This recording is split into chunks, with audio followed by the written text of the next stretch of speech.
seperti itu. Bagaimana Nabi Yusuf alaihissalam, beliau dari desa bersama keluarganya, kemudian dibuang, terus sampai akhirnya tinggal di istana.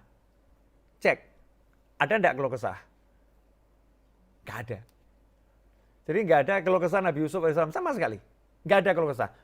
Tidak satu ayat pun yang mengabadikan Nabi Yusuf keluh kesah. Bahkan justru mengatakan bahwasanya saya diperlakukan sama Tuhan saya dengan baik, dengan khilaf. Ahli tafsir ada mengatakan Tuhan Rabbi yang dimaksud adalah Allah SWT. Allah memperlakukan saya dengan baik. Jadi yang diingat itu, saya sekarang tinggal di istana loh. Nggak ngomong, saya kemarin di sumur, saya dijual sebagai budak. Nggak disebut sama sekali. Saya sekarang tinggal di istana loh, ini luar biasa. Ya itulah caranya.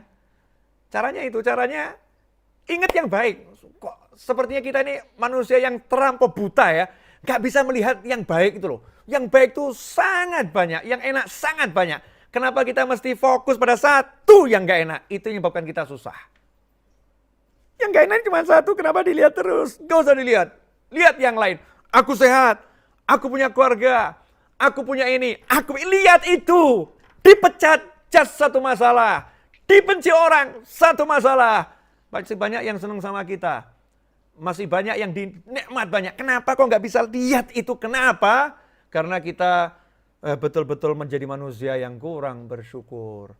Wa qalilun min ibadiyas syakur. Sedikit sekali dari hamba-hambaku yang bersyukur. Nabi Yusuf alaihissalam nggak begitu. Keren betul nih kalau kisah ini kita renungkan benar. Dibuang, diangkut sebagai barang. Kalau sekarang tuh dimasukkan kontainer, dikirim gitu lah. Bayangin, dimasukkan kontainer, dikirim. Nggak pernah cerita pada yang lain. Nggak pernah nyebut pada yang lain. Nggak pernah ungkit pada yang lain. Nggak pernah sebutkan semua itu. Nggak ada. Dalam sejarah Nabi Yusuf alaihissalam nyebut itu tidak sama sekali. Allah yang menceritakan. Allah yang menceritakan penderitaan Nabi Yusuf itu Allah SWT. Tapi Nabi Yusufnya nggak pernah cerita. Sementara kita nggak sibuk cerita yang nggak enak. Ini bahkan di-share di YouTube, di-share di Facebook, di Instagram, di WhatsApp, ya, bahkan update status baru dipecat. Masya Allah. Ya kan? Ini kalau bab dipecat loh ya. Dipecat ini kan maknanya macam-macam. Bisa dipecat A, dipecat B, dipecat Z ini ya. A sampai Z itu.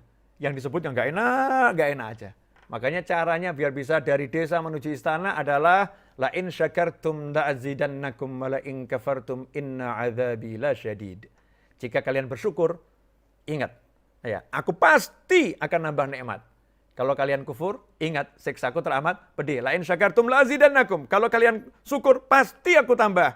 Kalau kalian kufur, ingat, siksaku teramat pedih. Simple caranya, syukuri yang enak. Sangat banyak kok. Ceklah diri kita masing-masing. Mana sih yang nggak enak?